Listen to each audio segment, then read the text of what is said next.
Hello बच्चों, स्वागत है आप सभी का अपने यूट्यूब चैनल पर। आज अपन करने वाले हैं प्रश्नावली 4.2 का दूसरा पार्ट। पहले पार्ट में अपन ने 3 क्वेश्चन कर लिए थे। आज अपन चौथा, पांचवा और छठवां क्वेश्चन इसमें करने वाले हैं। तो वीडियो को पूरा देखें, अंत तक बने रहें। वीडियो को अच्छा लगे तो लाइक करें, दोस्तों के साथ शेयर करें। चैनल पर यदि नए हैं तो चैनल को सब्सक्राइब जरूर करें।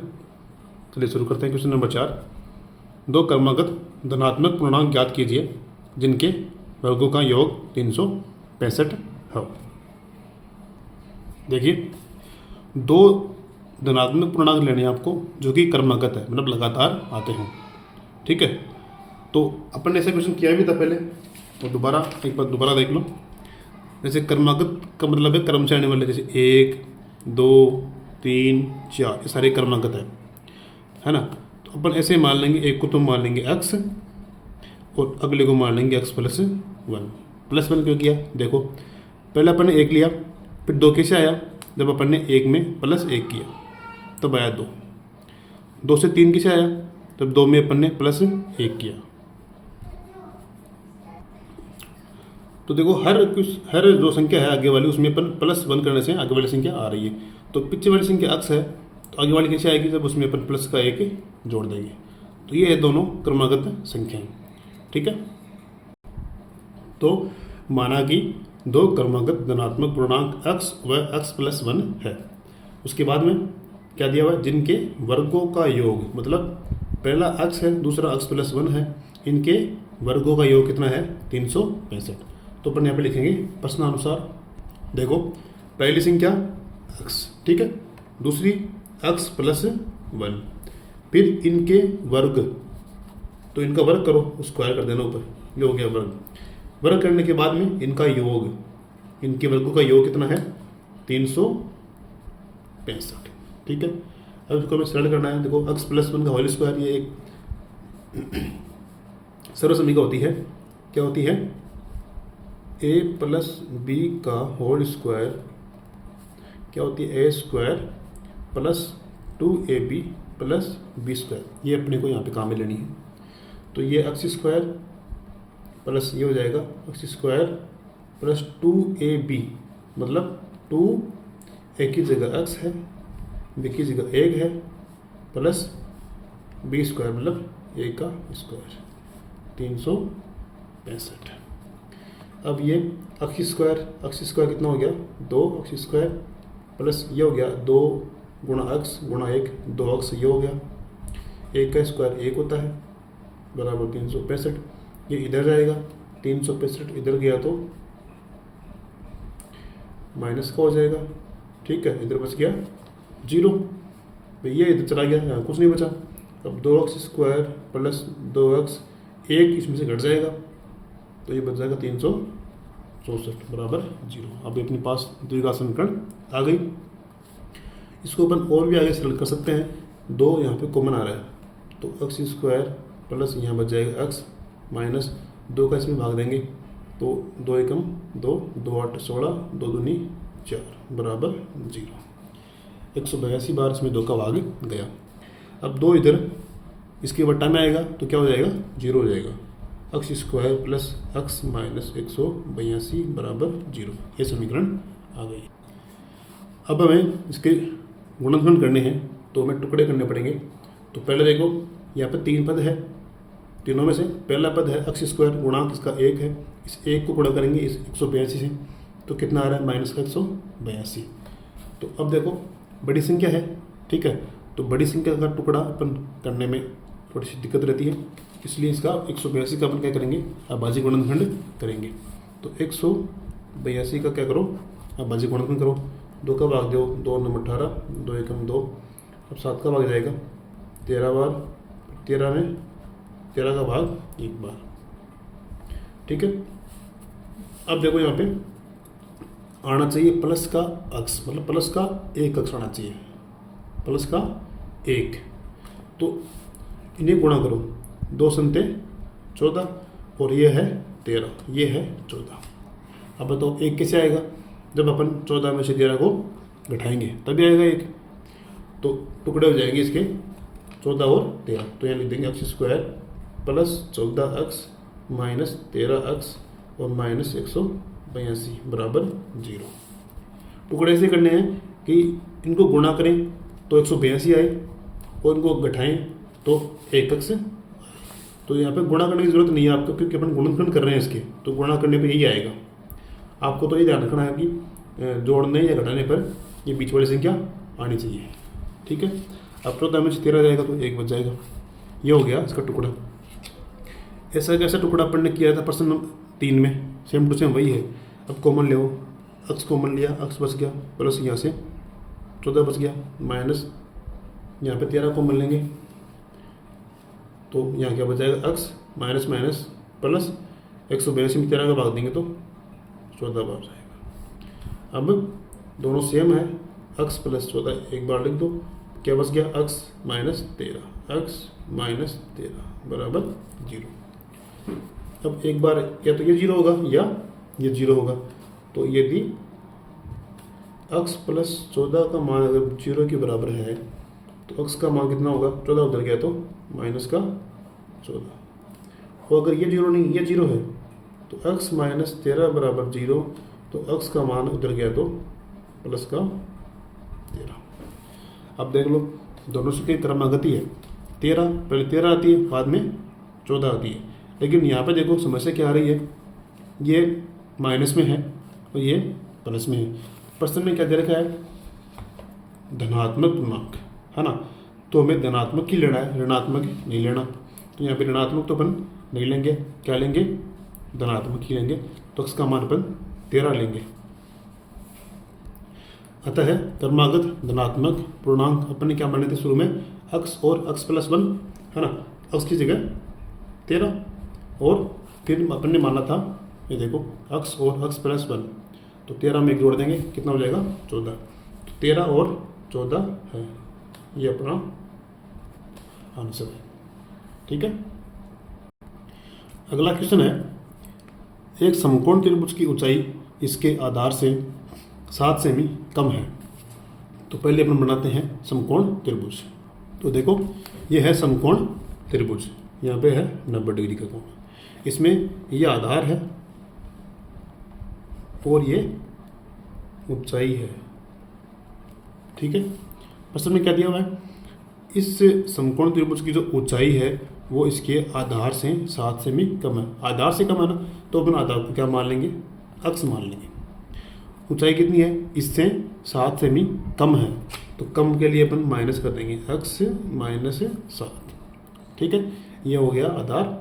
ऊंचाई कितनी है, आधार से 7 सेमी कम।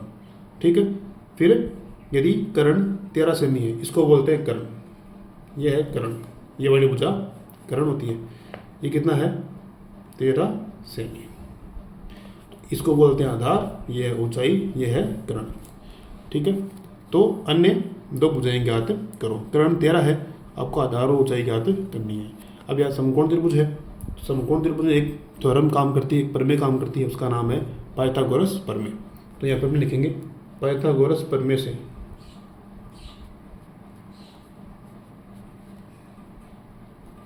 पाइथागोरस प्रमेय से उससे पहले अपन यहाँ पर लिख सकते हैं कि माना कि आधार अक्स है और ऊंचाई अक्स माइनस 7 है, कर्ण 13 है। तो ये अपन ने लिख दिया, माना कि समकोण त्रिभुज का आधार कितना है, अक्स सेमी, ऊंचाई इससे 7 सेमी कम है, तो अक्स माइनस 7 सेमी, कर्ण कितना है 13 सेमी। अब पाइथागोरस प्रमेय से, पाइथागोरस प्रमेय क्या होती है, कर्ण का स्क्वायर बराबर आधार का स्क्वायर प्लस लंब का स्क्वायर। ठीक है, अब इसमें कर्ण है, आधार है, लंब है, तो इस ऊंचाई को ही लंब बोलते हैं। अब कर्ण कितना है 13, तो ये हो जाएगा 13 का स्क्वायर बराबर आधार कितना है एक्स, एक्स का स्क्वायर, लंब यानी ऊंचाई कितनी है एक्स माइनस 7 का स्क्वायर। अब यहाँ पे देखो ये ए माइनस बी का होल स्क्वायर है, तो यहाँ पे क्या काम करेगी, ए माइनस बी का होल स्क्वायर। अपन जानते हैं क्या होता है, A square minus 2ab plus B square, A square minus 2ab plus B square. इससे अपन इसको हल करेंगे, 13 का वर्ग 169, एक्स स्क्वायर का एक्स स्क्वायर प्लस इसको इससे हल करेंगे तो एक्स स्क्वायर माइनस 2, ए की जगह x, बी की जगह 7 प्लस बी स्क्वायर यानी 7 का स्क्वायर। अब 169 x square plus x square minus 2x, 2 नहीं 2 गुणा x गुणा 7 मतलब 7 दूनी 14 और x है ना, 7 दूनी 14x और 7 का वर्ग 49 हो गया ना। देखो एक्स स्क्वायर ये रहा, एक्स स्क्वायर भी है माइनस 2ab, तो इनको अपन गुणा करेंगे 7 दूनी 14x प्लस 49।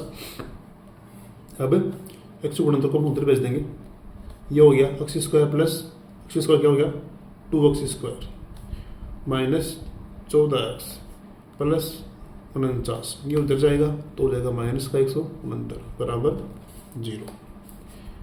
अब 2x square minus 14x 49 plus का 169 माइनस का, तो घटाओ तो कितना आएगा 169 माइनस 49, बाकी निकालेंगे 9 में से 9 गया तो 0, 6 में से 4 गया तो 2 और 1 का 1, कितना आ गया 120, 120 वो भी माइनस का क्योंकि 169 बड़ा है बराबर 0।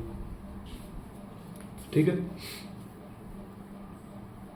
अब यहाँ पर देखो 2 कॉमन आ रहा है, कॉमन लेंगे तो एक्स स्क्वायर यहाँ पे आ जाएगा 7x, 14 में 2 का भाग दिया 7 बार, 120 में 2 का भाग गया 7 बार बराबर 0।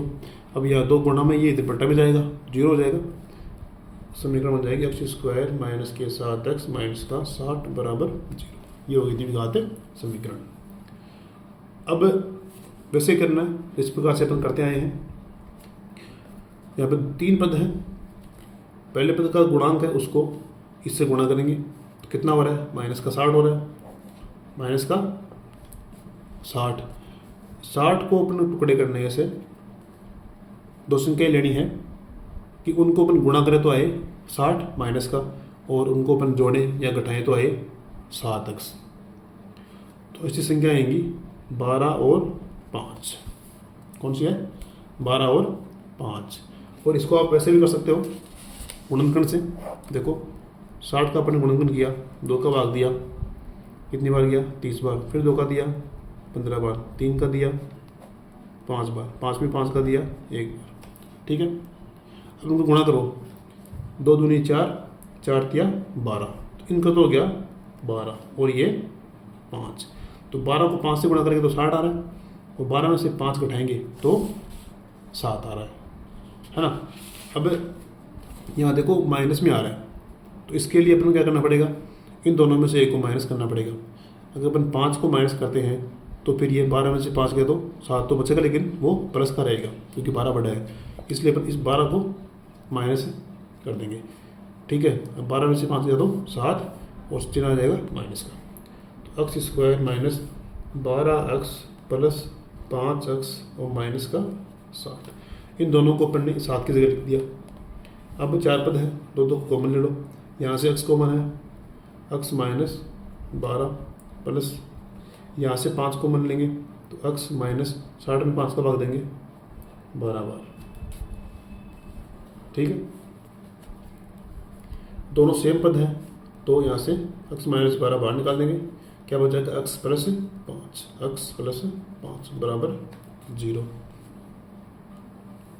अब देखो एक बार इसको 0 करते हैं, एक बार इसको 0 करते हैं, तो यदि x माइनस 12 0 है, यदि x माइनस 12 बराबर 0 है तो x का मान आएगा प्लस का 12, और यदि x प्लस 5 का मान 0 के बराबर है तो इधर गया तो x का मान आएगा माइनस का 5 है। तो माइनस का 5 कभी भी नहीं हो सकता, क्योंकि कभी भी जो दूरी है ऊंचाई है वो कभी भी माइनस में नहीं होती है, प्लस में ही होती है। तो यहाँ से अपन इसको नहीं लेंगे, ये लेंगे। ठीक है, तो अपन ने शुरू में क्या मानी थी, आधार माना था x, तो x का मान आ गया 12, इसका मतलब आधार तो हो गया 12, ऊंचाई इससे 7 कम है ना, 7 से कम मतलब ऊंचाई होगी 5। तो देखो समकोण त्रिभुज का आधार कितना 12 सेमी, और अपन ने ऊंचाई कितनी मानी थी x माइनस 7, इससे 7 कम है तो 12 में से 7 गया तो 5 सेमी, ये आ गई ऊंचाई, ये आ गया आधार, ये आपका आंसर। इस प्रकार से अपनी क्वेश्चन करने वाले हैं।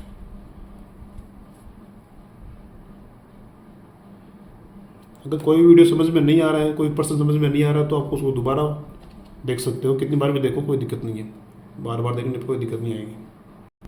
अब देखो क्वेश्चन नंबर 6 है, एक कुटीर उद्योग एक दिन में कुछ बर्तनों का निर्माण करता है। ऐसा क्वेश्चन अपन कर चुके हैं प्रश्न नंबर 2 में। उदाहरण नंबर जो 1 है उसका दूसरा प्रश्न अपन ने ऐसे किया था, कुछ बर्तनों का निर्माण करता है। तो अपन कुछ बर्तनों को क्या मान लेंगे, यहाँ पे अक्स मान लेंगे, है ना। तो बर्तन 2 हो गए अक्स, फिर यह है बर्तन। एक विशेष दिन यह देखा गया कि प्रत्येक नग यानी वस्तु या बर्तन मान लो, नग की निर्माण लागत रुपए में उस दिन के निर्माण किए गए बर्तनों की संख्या कितनी है, अक्स, उसके दुगुने मतलब 2 अक्स, दुगुने से 3 अधिक का मतलब प्लस का 3। अगर कम बोलता तो करते माइनस का 3। ठीक है, ये क्या है, ये उसकी लागत है, मतलब खर्चा है। तो ये हो गई लागत, मतलब एक दिन में अक्स बर्तन बनते हैं और उसका जो लागत है, खर्चा है, वो कितना है, 2 अक्स प्लस 3 रुपये है। किसने निकाला अपन ने, प्रश्न में दिया हुआ है कि बर्तनों की संख्या का 2 गुने से 3 अधिक, तो 2 गुना कर दिया और 3 अधिक कर दिया। अब यदि उस दिन की कुल निर्माण लागत 90 थी, कुल लागत कितनी थी, 90 रुपये। कुल कैसे आएगी, कुल के लिए अपन इन दोनों को गुणा करना पड़ेगा। जैसे मान लीजिए एक बर्तन बनाया अपन ने, कितना बनाया, एक बर्तन, तो उसका 20 रुपये। ठीक है, फिर अपन ने 2 बर्तन बनाए तो कितना हो गया, 40 रुपये। 40 कैसे आया, अपन ने बर्तनों की संख्या को उस मूल्य से गुणा कर दिया। अब यहाँ पे यही बर्तनों की संख्या अक्स है, मूल्य 2 अक्स प्लस 3 है, इन दोनों को अपन गुणा करेंगे तो अपनी कुल लागत 90 रुपये आ जाएगी।